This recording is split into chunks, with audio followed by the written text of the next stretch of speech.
होती है हिमालय के सबसे बड़े पर्वत कैलाश पर्वत से। यहाँ रहते हैं गणेश जी के पिता भगवान शिव शंकर और माँ पार्वती जी।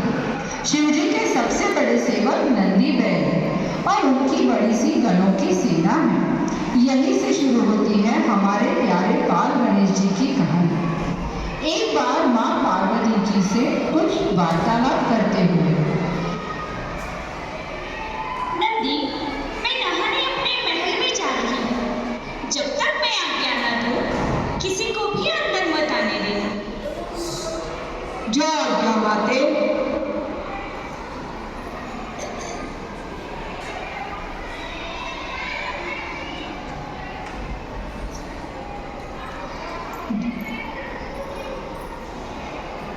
जय हो भोलेनाथ। रास्ते से हटो, अंदर जाने दो। क्षमा करे प्रभु, माँ पार्वती ने कहा है कि किसी को भी अंदर ना आने दे। अरे ये आदेश और के लिए है। मैं तो उनका पति परमेश्वर हूँ। पर हटो। आप भीतर कैसे आ गए? नंदी ने आपको रोका नहीं? प्रिय, वो मेरा दास है। उस बेचारे की क्या मजाल जो मुझे रोके। पर मैंने तो उसे पहले पर बिठाया था। उसे इस तरह मेरी आज्ञा का अपमान नहीं करना चाहिए था। पर मैं तुम्हारा पति हूँ, मुझे रोकने का क्या फायदा। आपका कहना सही है प्रभु, पर नंदी का इस तरह मेरी बात नहीं मानना धर्मसंगत नहीं है।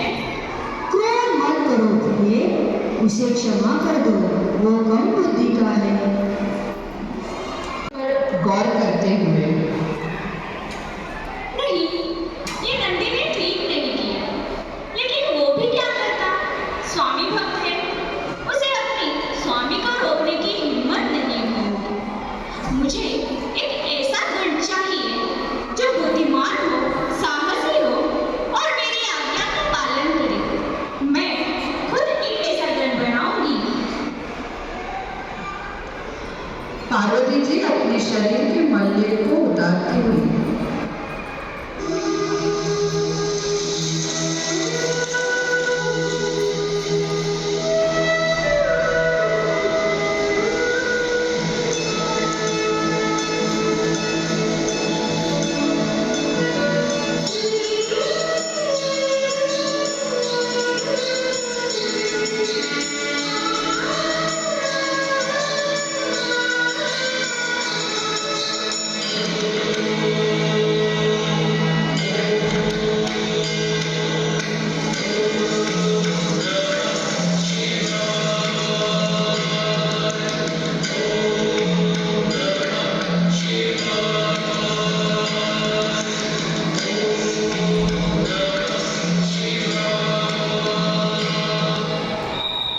और इसी प्रकार गणेश जी अपने बाल रूप में आते हैं और अपने मूषक जी के साथ खेलते हुए,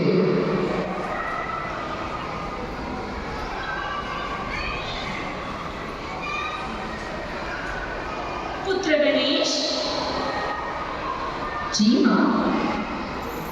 देखो पुत्र, मैं स्नान करने जा रही हूँ।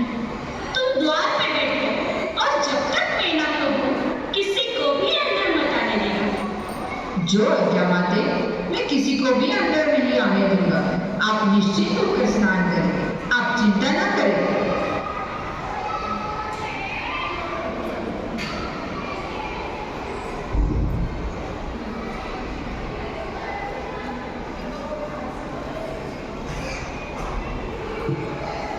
क्षमा करें प्रभु, आप अंदर नहीं जा सकते।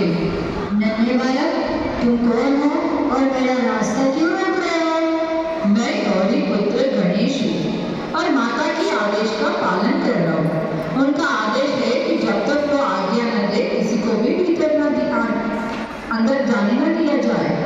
गौरी पुत्र, तब तो यह आदेश मेरे लिए नहीं है, क्योंकि मैं गौरीपति शिव शंकर हूँ। द्वार से हट जाओ बालक। कदापि नहीं, जब तक माँ आज्ञा नहीं देती, मैं किसी को भी अंदर नहीं जाने दूंगा। जिद मत करो नादान बालक, सामने से हट जाओ, ये असंभव है। देखो, तुम मेरे को ऊपर नहीं जानते, रास्ता छोड़ो वरना परिणाम अच्छा नहीं होगा। परिणाम चाहे जो भी हो, सूर्य पश्चिम से निकल सकता है, चंद्रमा अपना मार्ग बदल सकता है, पर मैं अपने धर्म के मार्ग से नहीं हट सकता। मूर्ख बालक!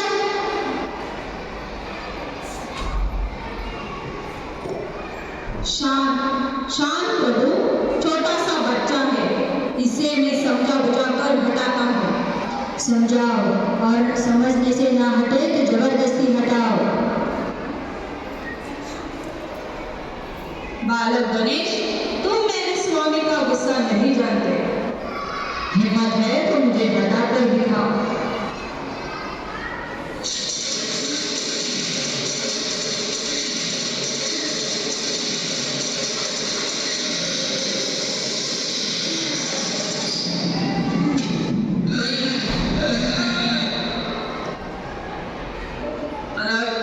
ब्रह्मा जी उनको समझाने आते हुए सोचते हैं, भगवान शंकर गुस्से में आकर ये क्या आदत कर रहे हैं? बालक गणेश को प्यार से समझाने के बजाय उसे परास्त करने दोनों की सेना भेजिए। मुझे बीच बचाव करना पड़ेगा। रुको, ये क्या मुद्दा है?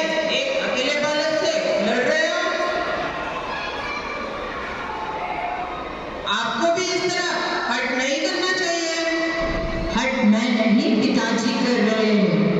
तुम्हें पिता की आज्ञा का पालन करना चाहिए। पिता की आज्ञा का पालन करूंगा तो माँ की आज्ञा का क्या होगा? माँ का आदेश है तो मैं उसे कभी नहीं टाल सकता।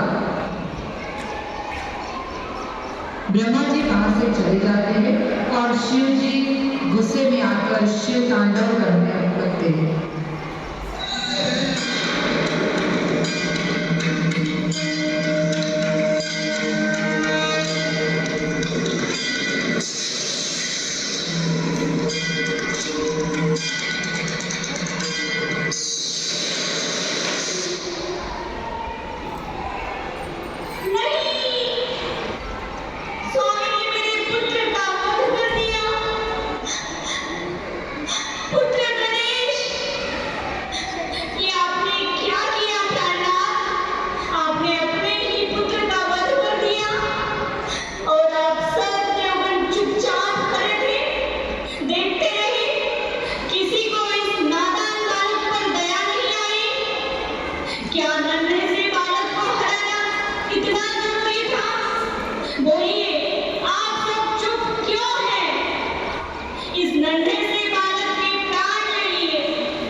क्षमा करें, ये असंभव है। तो मेरा भी जीवित रहना असंभव है। यदि इसी समय मेरे पुत्र को पुनर्जीवित नहीं किया गया तो मैं भी अपने प्राण त्याग दूंगी। क्रोध में आपने जो अनुचित कार्य किया है उसका यही प्रायश्चित है। अहंकार त्याग कर देवी पार्वती की प्रार्थना स्वीकार कीजिए भोलेनाथ। ये संभव नहीं है। मेरे शस्त्र के प्रहार से जो धड़ सर से अलग हो गया वो दोबारा जोड़ा नहीं जा सकता। फिर तो एक ही उपाय है, किसी और बालक का मस्तक जो आपके शस्त्र से काटा नहीं गया है वो बालक गणेश के धड़ से जोड़ा जा सकता है। जाओ, किसी ऐसे बालक का सर लेके आओ जिसका चेहरा उत्तर दिशा में हो और जिसकी माँ अपने पुत्र की तरफ पीट करके सो रही हो। जाओ प्रभु, जाओ, देर मत करो। अगर देर हो गई तो ये कभी जीवित नहीं हो पाएगा। चलो। गण जंगल में चले जाते हैं। बहुत ढूंढने पर उनको एक ऐसा सिर मिल जाता है जिसका चेहरा उत्तर में है और माँ पीठ करके सो रही है। वे चेहरा था हाथी का। वो सभी हाथी के छोटे बच्चे का सिर लेके आते हैं और सभी उनकी तरफ आश्चर्य से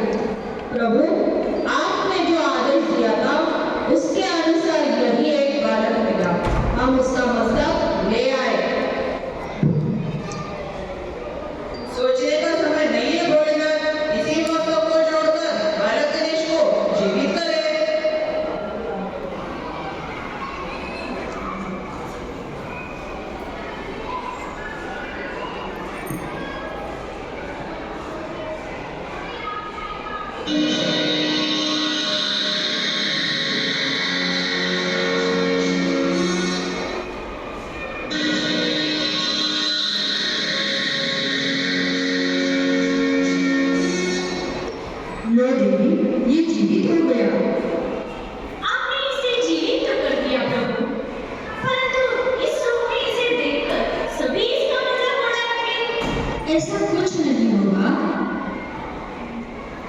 मैं इसे वरदान देता हूँ कि युगों युगों तक लोग इसकी पूजा करेंगे।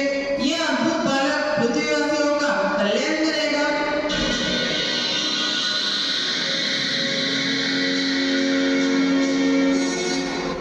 मैं वरदान देता हूँ कि जब भी कोई शुभ कार्य होगा तो सबसे पहले गणेश का पूजन किया जाएगा।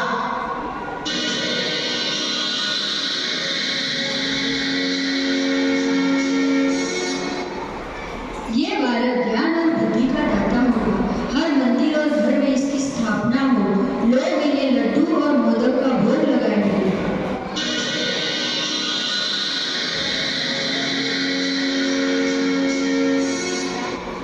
और इसी प्रकार गणेश जी का धरती पर अवतरण हुआ। बोलो गणपति बप्पा मोरया, मंगलमूर्ति।